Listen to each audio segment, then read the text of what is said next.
Hello friends, स्वागत है आपका आज के इस नए वीडियो में। आज की इस वीडियो में हम लोग मॉडर्न हिस्ट्री आधुनिक भारत के तीसरे टॉपिक के सभी ऑब्जेक्टिव को डिस्कशन करेंगे। इसके पहले पिछले दो वीडियो में हम लोग पहला टॉपिक यूरोपीय कंपनियों का आगमन और दूसरा टॉपिक था मुगल साम्राज्य का पतन।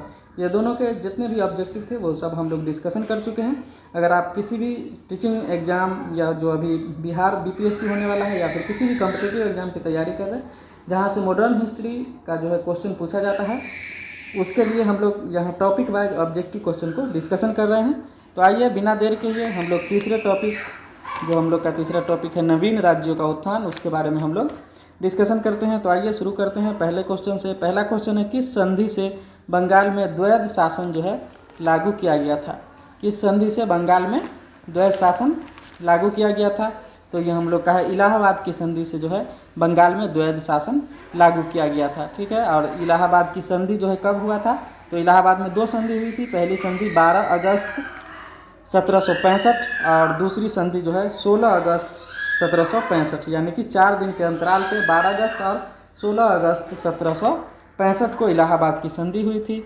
और ये बंगाल में द्वैध शासन जो है किसके द्वारा लागू किया गया था? तो लॉर्ड क्लाइव के द्वारा जो है बंगाल में द्वैध शासन लागू किया गया था इलाहाबाद की संधि के द्वारा। दूसरा क्वेश्चन है, प्लासी के युद्ध के बाद किसे बंगाल का नवाब बनाया गया? तो ये आपका हो जाएगा मीर जाफर को। प्लासी के युद्ध के बाद बंगाल का नवाब किसे बनाया गया?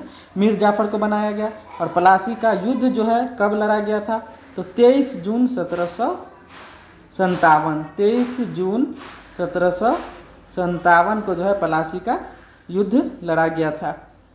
अगला क्वेश्चन है, सिराजुद्दौला ने अंग्रेजों से संधि की थी। ठीक है, तो अंग्रेजों से संधि की थी तो अलीनगर में। कहाँ की थी? अलीनगर में। सिराजुद्दौला ने अंग्रेजों से संधि कहाँ की थी? अलीनगर में। क्वेश्चन नंबर 4 है, अंग्रेजों से मतभेद होने पर मीर कासिम अपनी राजधानी कहाँ ले गया था? तो ये आपका मुंगेर हो जाएगा। अंग्रेजों से मतभेद होने पर मीर कासिम अपनी राजधानी मुंगेर ले गया था। बक्सर के युद्ध का विजेता किसे माना जाता है? मतलब कौन है विजेता, कौन था? तो ये हेक्टर मुनरो था बक्सर युद्ध का विजेता।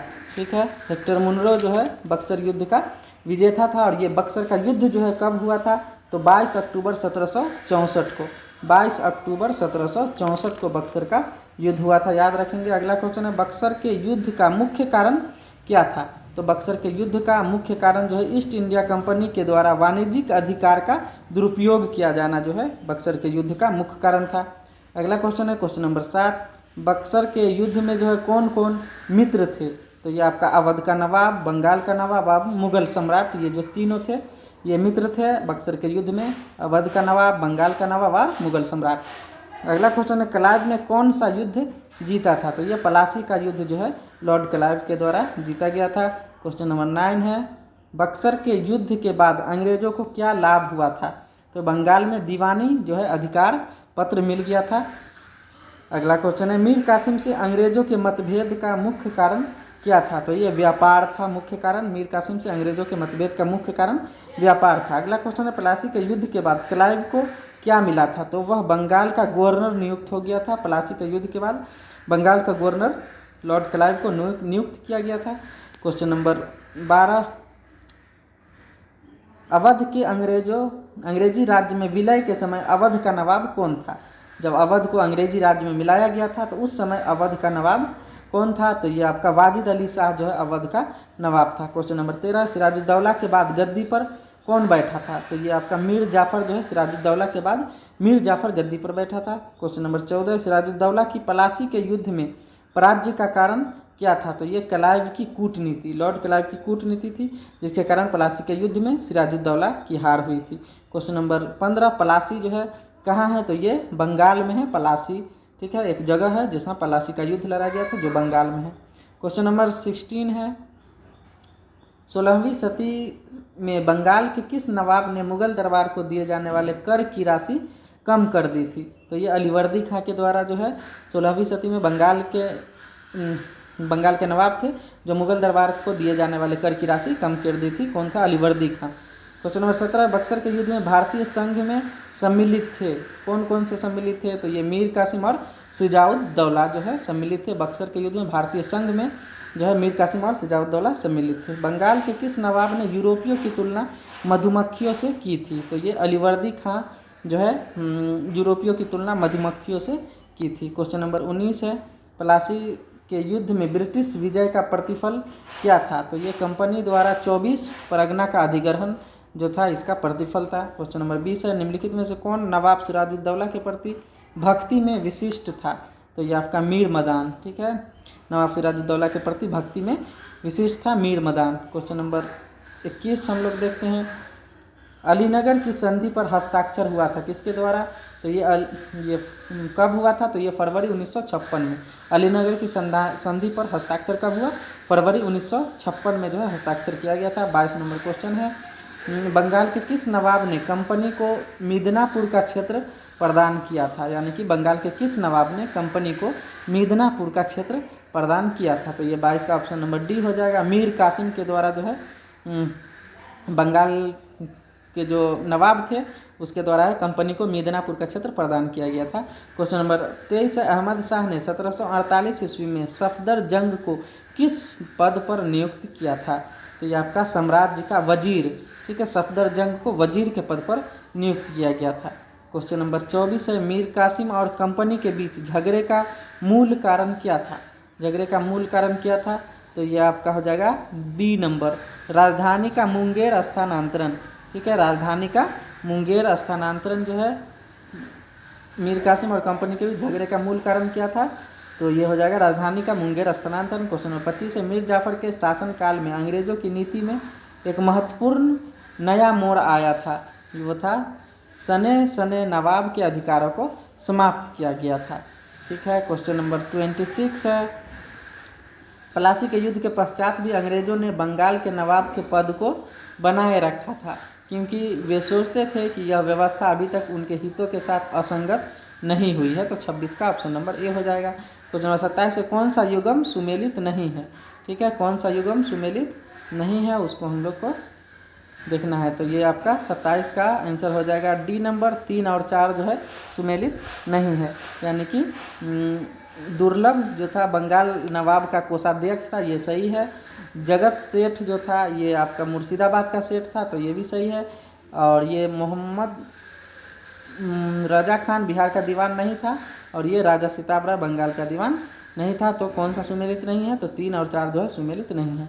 क्वेश्चन नंबर 28 है, किसके काल में ब्लैक होल की दुर्घटना हुई थी? तो ये सिराजुद्दौला के काल में जो है ब्लैक होल की दुर्घटना हुई थी। और ये आपका ब्लैक होल की घटना जो कब हुई थी? तो 20 जून 1756 को। कब हुआ था? 20 जून 1756 को जो है ब्लैक होल की दुर्घटना हुई थी। क्वेश्चन नंबर 29 है, निम्नलिखित में से अवध के किस नवाब को मुगल सम्राट का प्रथम वजीर नियुक्त किया गया था? तो ये आपका सफदरजंग को जो है अवध का जो नवाब था वो मुगल सम्राट का प्रथम वजीर नियुक्त किया गया था। क्वेश्चन नंबर 30 है, निम्नलिखित में से कौन सा राज्य अंग्रेजों के लिए दुधारू गाय था? ठीक है, तो ये आपका अवध जो था अंग्रेजों के लिए दुधारू गाय था, जहाँ से उसको बहुत सारा जो है फ़ायदा मुनाफा हुआ करता था। क्वेश्चन नंबर 31 है, स्वतंत्र राज्य बंगाल की राजधानी कहाँ थी? तो ये आपका मुर्शिदाबाद। ठीक है, स्वतंत्र राज्य बंगाल की राजधानी कहाँ थी? मुर्शिदाबाद थी। क्वेश्चन नंबर 32 है, निम्नलिखित में से किसने इलाहाबाद की संधि जो 1765 में हुआ था भाग लिया था इलाहाबाद की संधि में? तो ये आपका 32 का आंसर हो जाएगा D number, Shah Alam, Lord Clive और शुजाउद्दौला। ठीक है, शाह आलम, लॉर्ड क्लाइव और शुजाउद्दौला। क्वेश्चन नंबर 33 है, सूची 1 और 2 को सुमेलित कीजिए और सही उत्तर दीजिए।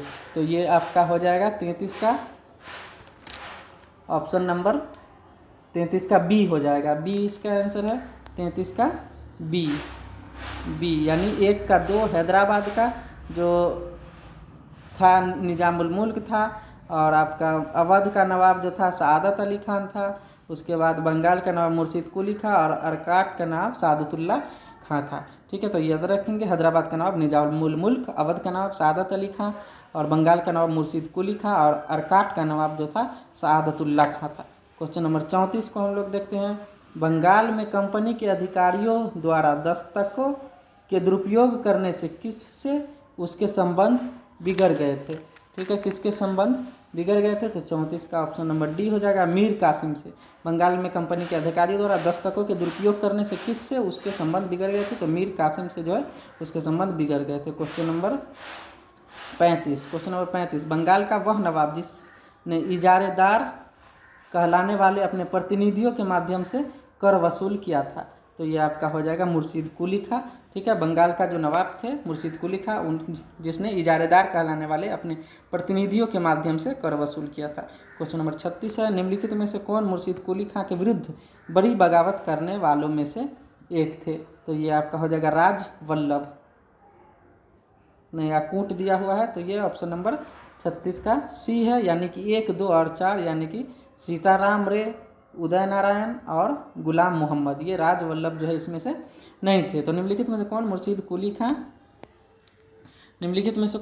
कुली खां के विरुद्ध बड़ी बगावत करने वालों में से थे, तो ये आपका सीताराम रे, उदय नारायण और गुलाम मोहम्मद।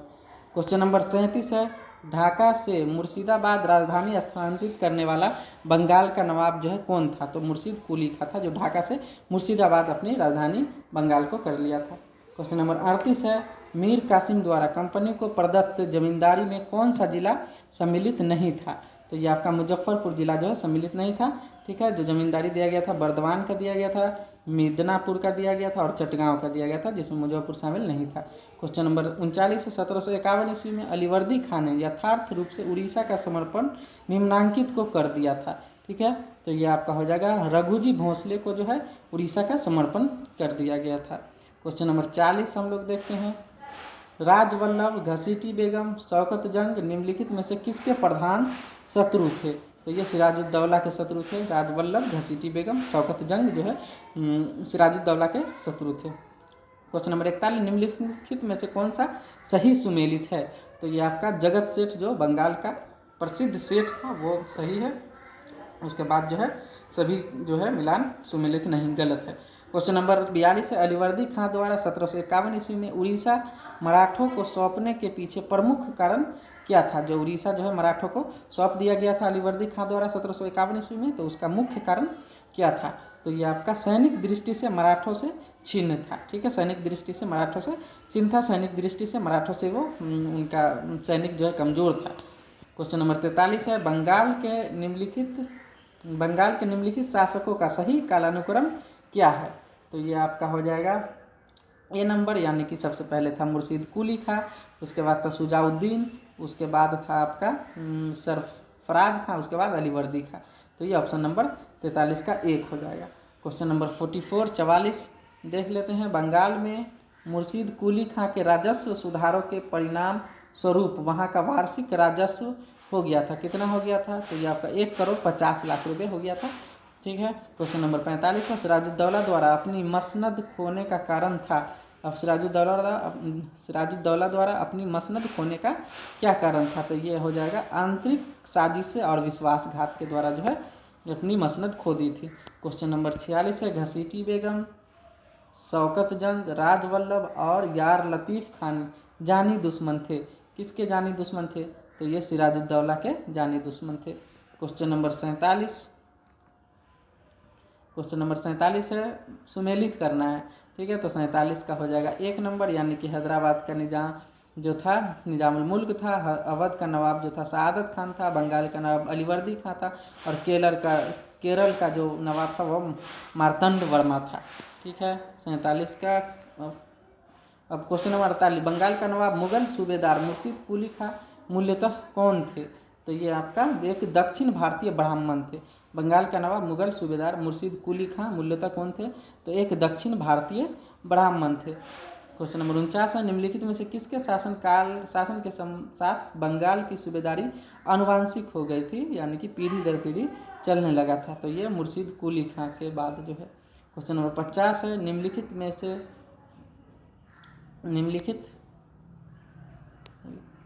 क्वेश्चन नंबर 50, निम्नलिखित में से बंगाल का वह कौन सा नवाब था जिसने मराठों से नजराना वसूल किया था।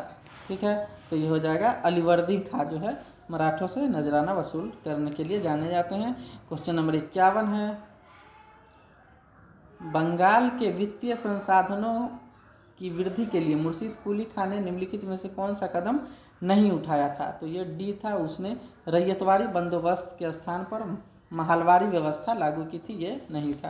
क्वेश्चन नंबर 52 है, बंगाल के नवाबों को निम्नलिखित में से कौन सी प्रशासनिक राजनीतिक भूल नहीं थी? तो ये इसका भी आंसर हो जाएगा डी नंबर, हिंदू और मुस्लिम जनता में सौहार्द बढ़ाने में उनकी असफलता। ठीक है, ये इसमें से नहीं था। क्वेश्चन नंबर 53 है, अवध के स्वतंत्र राज्य के संस्थापक सआदत खान और बंगाल तथा हैदराबाद के राज्यों के संस्थापक में निम्नलिखित में से कौन सा समान गुण था?